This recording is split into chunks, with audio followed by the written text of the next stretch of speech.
بسم الله الرحمن الرحيم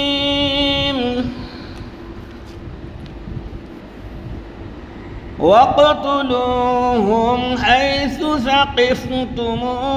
واخرجوهم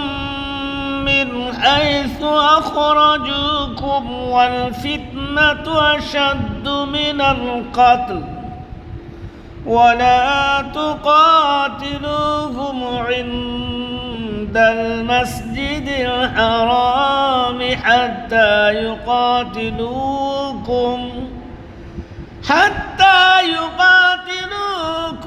فيه فإن قاتلوكم فاقتلوهم كذلك جزاء الكافرين فإن انتهوا فإن الله غفور رحيم وقاتلوهم حتى لا تكون فتنة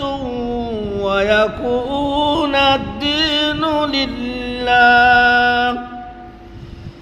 فإن انتهوا فلا عدوان إلا على الظالمين الشهر الحرام بالشهر الحرام والحرمات قصاص فمن اعتدى عليكم فاعتدوا عليه بمثل ما اعتدى عليكم واتقوا الله واعلموا أن الله مع المتقين وانفقوا في سبيل الله ولا تلقوا بأيديكم إلى التهلكة واحسنوا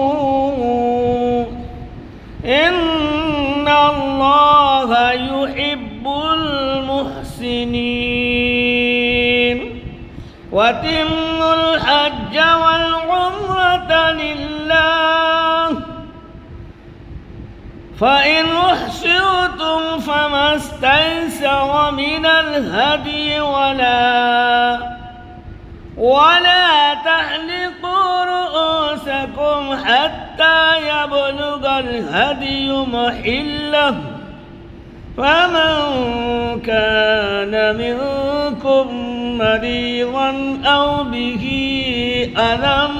من رأسه ففدية من صيام أو صدقة أو نسك فإذا أمنتم فمن تمتع بالعمرة إلى الحج فما استيسر من الهدي فمن لم يجد فصيام 3 أيام في الحج وسبعة إذا رجعتم تلك 10 كاملة ذلك لمن لم يكن أهله حاضر المسجد الحرام